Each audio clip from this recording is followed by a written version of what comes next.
Yesterday was election day in many places across America, and it's safe to say that many of those elections did not go in our favor.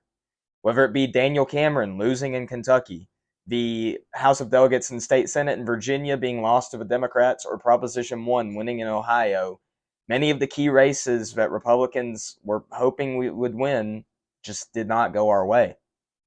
Now, this morning, you've probably seen a plethora of hot takes and different ideas about what went wrong and how do we come back from this. There's certainly a lot of things that we can discuss, especially on the issue of abortion, that need to be handled. But how we handle that is about as important as getting them handled themselves. For the issue of abortion, something that a lot of people are not taking into consideration is the messaging on the issue. We simply need a better message on abortion. Many people are saying that we just shouldn't talk about it anymore. That's not gonna fly. The Democrats are going to talk about abortion all day long. If we just sit and don't talk about it, we're just giving them free shots and free ammo. We need to have a consistent message on abortion. Now, obviously, for people like you and for people like me, the goal is full abolition, no questions asked. That's something that we're going to push for. But how we get to that point is what matters. I've seen some on Twitter and other sites who are abolitionists like I am, who only want abolition bills passed. And to that I say I respect and commend your efforts, but there are places where that's just not going to happen. And that doesn't mean that we don't stop pushing for them. That doesn't mean that we don't stop fighting for them.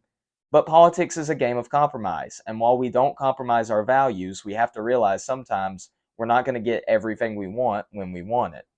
Now, that what that does mean is in places where we can get heartbeat bills, we get heartbeat bills and then we push for more. In places that we can get 15-week bans, we get 15-week bans and then we push for more. We don't stop pushing for more. We do not settle. But we have to realize there are going to be places where we're not going to get a complete and total ban on abortion, and we unfortunately have to be okay with that for a temporary time. It does not mean we don't stop pushing. It does mean that if we can get something that's better than babies being slaughtered up to the moment that they're born, we take it. We can't just sit here and say it's full abolition or it's nothing. We have to be willing to take steps to get there. And I know that some people are going to say that when a 15-week ban is passed in a state like North Carolina, they're going to use phrases like abortion was legalized for up to 15 weeks in North Carolina. You're not helping anybody with that rhetoric. I understand where you're coming from. I want the same thing you do. But what I'm saying is we have to realize you're not going to get a full ban in all 50 states right off the bat. We have to be willing to take what we can get and then push for more. And that is just something that Christians are going to have to accept.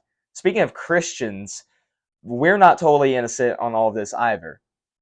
We've seen over the last couple of years specifically, it's been a problem for centuries in the church, but over the last couple of years specifically, we've seen pastors and Christian leaders going crazy trying to tell their congregations politics don't matter. Politics is a worldly thing we don't need to be a part of. We don't need to seek political power. We don't need to seek to make change in political spaces or in the culture. All we need to do is preach the gospel. That's the only thing we need to do, and we'll be fine. Obviously, the Bible tells us to preach the gospel. Jesus said in Matthew, "Go therefore into all the nations, teaching them the gospel, making disciples, baptizing them, and teaching them all that I, Jesus, has commanded of us." We are to go into the world. We are to preach the gospel. But that's not the only thing that we're called to do. We're called to make change in our cultures.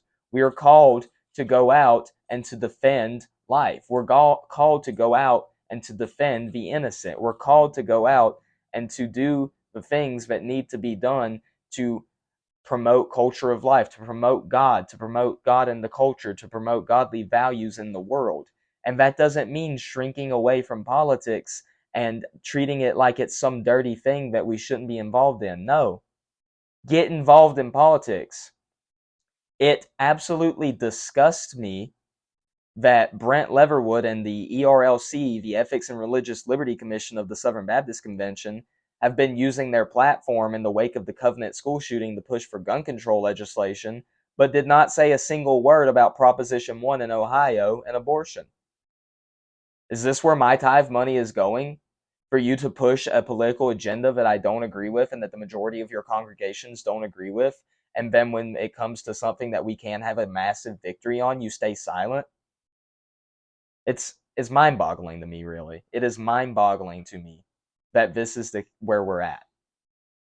So, pastors, if you're telling your congregations that politics don't matter, if you're telling your congregations that we don't need to be involved in the culture and that we don't need to be involved in political power, but then you turn around and say that God's judgment is on America for the sins that we're promoting in the public spaces, I just want you to know that the reason that God's judgment is on America is because of people like you who are dissuading your congregations from getting involved and keeping these bad policies from being put in place. If you want to avoid God's judgment being placed on this country, why don't you actually act? Why don't you actually go out there and put your money where your mouth is and act? We cannot afford. There are 5 million confessing Protestants in the state of Ohio. The voter turnout total for Proposition 1 was 3 million people. Could you imagine if all 5 million of those Protestants went out and voted? Abortion would not be legal today in Ohio. But instead, pastors who are cowards are telling their congregations that it doesn't matter. That needs to stop. That needs to stop today. So, if we want to win, and we need to win if we're going to save this country, and people are saying, oh, we don't need to save this country, we just need to wait for the kingdom. Listen, I'm all for waiting for the kingdom too. But as long as I'm living in this country and as long as my family is going to be raised in this country, I'm going to be doing everything that I can to make sure that this country is a safe place for my kids to be raised.